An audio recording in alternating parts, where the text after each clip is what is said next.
starts. I am very happy to be present here today for opening the new building of your university. All that you have said about this new university, which is only 6 years old, is commendable in many respects. Although you have not had adequate equipment and the necessary wherewithal in the beginning, these serious shortcomings did not bother you. It right earnest you started the work.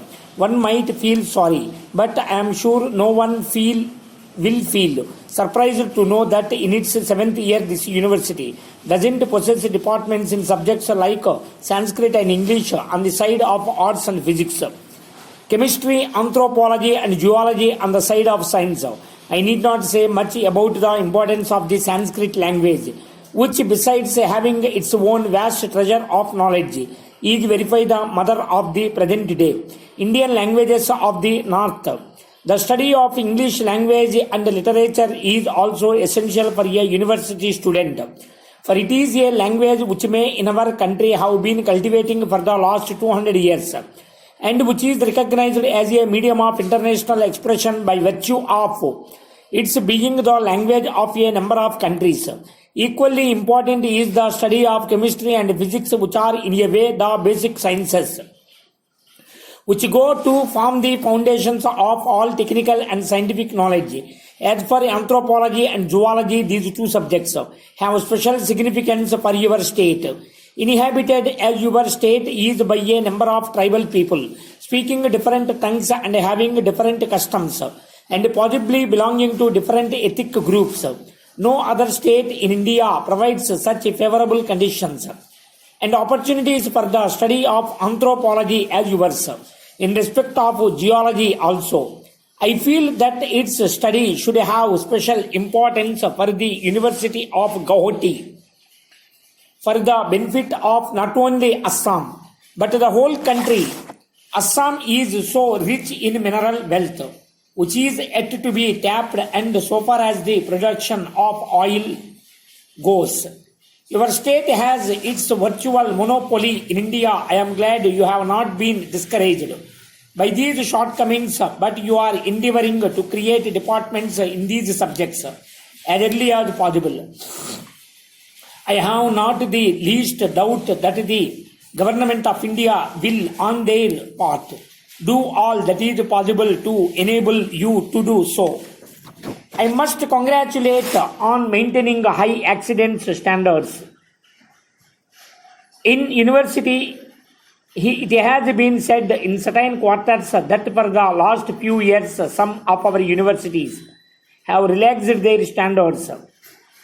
I can't verify how far it would be correct to say so, but if there is any truth in it, this trend is to be deplored and discouraged, because universities must always look ahead and after imparting education must of necessity be upright, even strict in the matter of conferring degrees, destinations or honors. You have done the right thing in sticking to this ideal from the very beginning.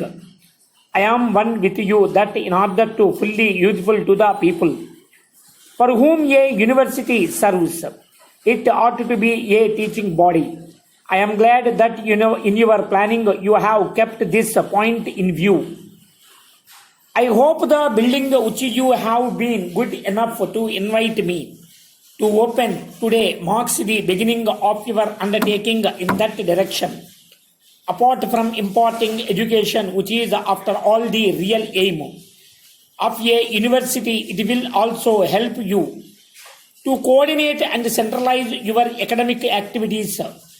What had particularly pleased me in the Vice Chancellor's address is his reference to the fact that your university is likely to provide a great meeting place for the different racial and linguistic groups inhabiting Assam.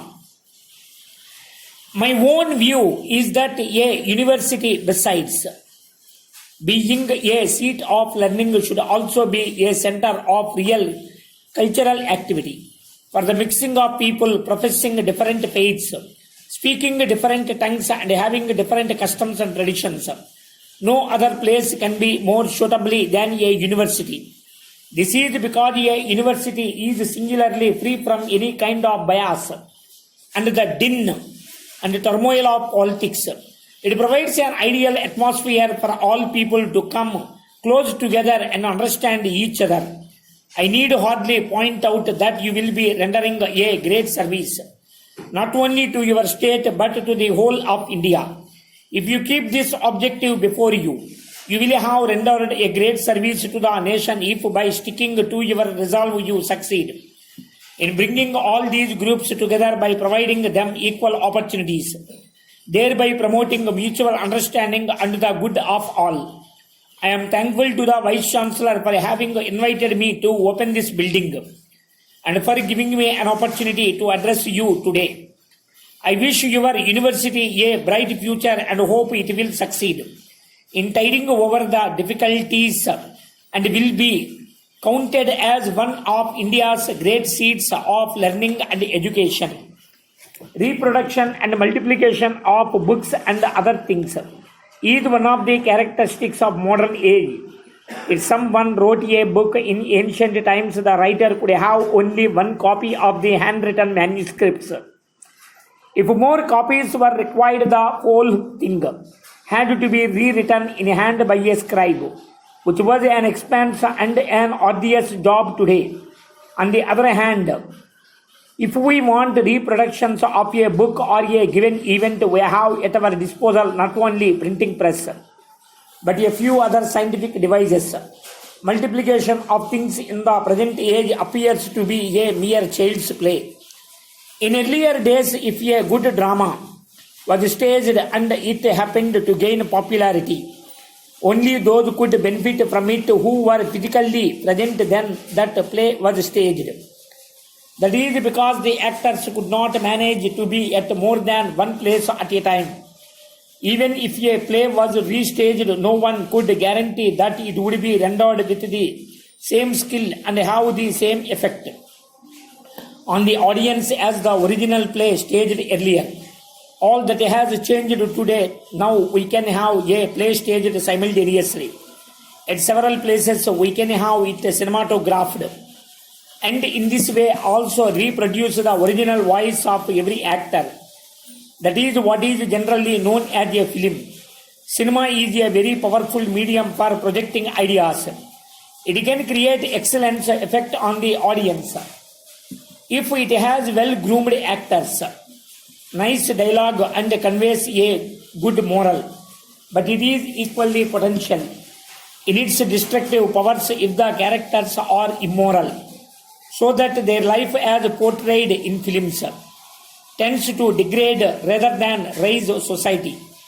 The capacity of the drama to do good or evil is limited in the sense that it can influence only those who see it enacted at one place at a time. But the capacity of the film is unlimited because of its reproduction and the large number of people who can see it any number of times at any number of places. It is therefore very necessary to be cautious in the production and use of films in order to ensure that they are utilized for the good of society. Broadly speaking, cinema may be said to have three main objectives, namely education, recreation and propaganda, and these have most importance. Dear sir, amid indication that the GHMC elections will be held during the first half of December, the Telangana government is set to take some crucial decisions, which may include waiver of property taxes and waiver bills for lower income groups and welfare schemes for poor living in the greater Hyderabad limits. The cabinet meeting scheduled to be held on Friday assumes importance since it will be the first one after the party lost the Dubbaka by elections to BJP. The other important issues that the cabinet is likely to figure in the meeting are the proposal to reduce the 2020-21 budget outlay in the wake of a steep fall in the state revenue due to COVID pandemic, A policy decision on the hike of minimum support price to fine rice is also expected. Okay, speed పంపిస్తున్నా.